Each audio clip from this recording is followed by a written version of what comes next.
So, hello, my dear friends. I hope you all are doing very good. And today we are with the interesting figure about CUET PG 2024, which is the official release. Official release today itself released 29th March 2024 by CUET, and very interesting figure they have given. We will see all details.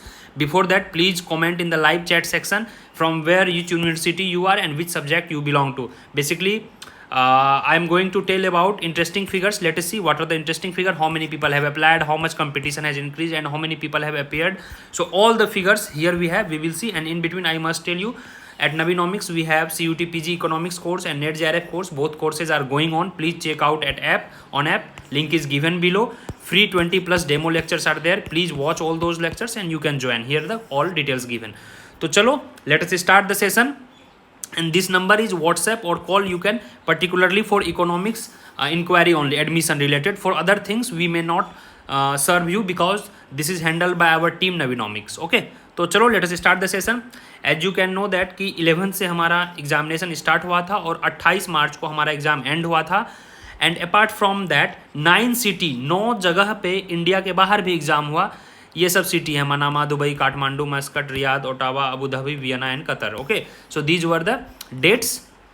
Nearly 570 centres थे, 572, 262 cities. In between I must tell you कि central university अभी India में nearly 48 central universities हैं. Out of that 38 central university participated into CUT PG. Private and other deemed university 105 थे, state university 38 थे और government सम institutions जो कुछ autonomous body भी होते हैं वह टोटल 9 थे. ठीक है. In between 157 total subject score थे. ये सब हमारे उतनी जानकारी के लिए ज़्यादा जरूरी नहीं है. Let us come to the conclusion. Parameters. Total number of registers, unique means पहली बार जो नंबर ऑफ रजिस्ट्रेशन हुआ था जो 24 में अप्लाई किए वो 4,62,000 था. This things already we have told. और out of 4,62,000 nearly more than half of candidates were general, because many of general category, many of OBC category, because of creamy layer they will be the part of general. और कुछ का certificate नहीं बना था तो वो भी general कहलाएंगे. EWS कैंडिडेट 68,000 थे. OBC 2,69,000 थे. 2,89,000 जनरल थे. SC 84,000, ST 55,000. ओके, और आगे बढ़ते हैं अब. चलिए, तो सबसे ज़्यादा आपका देखेंगे यह लिस्ट है. नंबर ऑफ रजिस्टर्ड कैंडिडेट कितने थे और अपीयर्ड कैंडिडेट थे. तो हम सबसे पहले इकोनॉमिक्स का देखेंगे. बाकी सब यहाँ देख सकते हैं. जैसे कृष्णा यजुर्वेदा में 7 लोगों ने अप्लाई किया था इस कोर्स में, आई डोंट नो, और 3 लोग एग्जाम अपीयर हुए. अगर किसी यूनिवर्सिटी में 5-7 सीट होंगे तो जितने भी अपीयर हुए सबका एडमिशन होगा. इसी तरह के कुछ कोर्स हैं. सामवेदा भी है, शायद ये BHU वगैरह में चलते होंगे. ये देखिए जनरल MBA में 97,000 people, nearly 1 lakh people have applied और 74,000 अपीयर हुए. उसी तरह जनरल LLB में 66,000 पीपल. अब अपना इकोनॉमिक्स प्यारा फेवरेट ये रहा. इकोनॉमिक्स में नियरली 24,000 पीपल अप्लाइड और 18,000 पीपल हैव अपीयर्ड. तो दिस टाइम कट ऑफ थोड़ा सा इंक्रीज हो गया, 1,000 पीपल एक्स्ट्रा इस बार अपीयर हुए हैं. ठीक है, इकोनॉमिक्स का ये है. तो 18,000 नियरली 1,000 गुड सीट्स हैं इकोनॉमिक्स में. तो 18,000 में से 1,000 गुड सीट्स जाएगा. ठीक है, यह है अपना रेशियो. लेट अस सी अदर थिंग्स ऑल्सो. इसी तरह आप अदर सब्जेक्ट्स के दे सकते हैं. यही था हमारा इंटरेस्टिंग फिगर. और आप स्क्रॉल करके यह PDF में टेलीग्राम लिंक पे दे चुका हूँ, टेलीग्राम चैनल पे. टेलीग्राम चैनल भी नीचे है.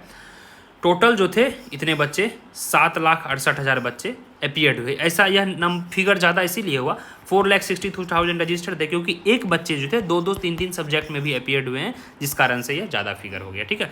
सो टोटल नंबर ऑफ जो वो एप्लीकेंट्स थे, हो सकता है एक एप्लीकेंट 2 पेपर दिया तो वह 2 कहलाएगा, 5,77,000 थे, which is a big number. तो यू कैन सी दैट कि नंबर ऑफ जो है appeared students is consistently been increasing. 22 में 55%, 23 में था, CUT 23 में 61% और CUT 24 में 75% था. तो definitely number of appeared students अधिक होंगे तो कंपटीशन आपका अधिक होगा, that's for sure.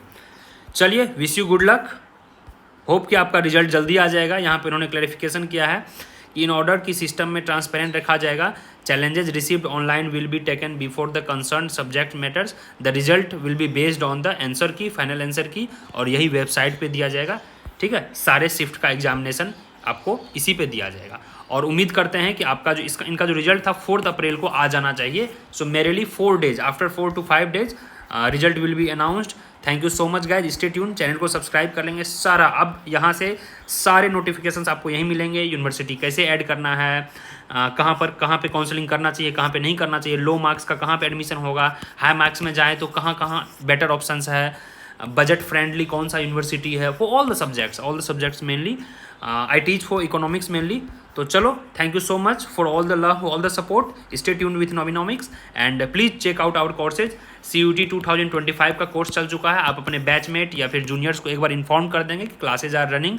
We provide the most affordable and effective class, ताकि बच्चों को इसके अलावा और भी इधर उधर मटेरियल ना देखना पड़े for CUET PG economics and net JRF के भी कोर्सेज चल रहे हैं। आपका जून में एग्जामिनेशन है, अब नेट JRF के थ्रू ही PhD इंट्रेंस भी होगा, तो इसको आप ध्यान में रखेंगे। चलिए, good luck, hope to see you in the next video. और मैं 4 अप्रैल से रेगुलर लाइव आया करूँगा नाइट टाइम, तो will try to answer your all the doubts in live session itself. चलिए, आपका रिजल्ट प्रोबेबली वही 4 अप्रैल को, रिजल्ट मीन्स स्कोर कार्ड आएगा। स्कोर कार्ड से आप चेक कर लेंगे कि कितना आपका स्कोर बना है, क्योंकि आंसर की भी वो लोग देंगे, तो आंसर की और आप अपना स्कोर कार्ड से मैच कर लोगे तो एक मोटा मोटी आइडिया हो जाएगा। अगर आपका 200 के अराउंड है, 200 प्लस है, तो मान लीजिए श्योर है आपका JNU HCU तो होगा ही, DSE यह सब आराम से एडमिशन हो जाएगा। ठीक है, चलो guys, good luck, bye bye, take care, wish you the best for the result.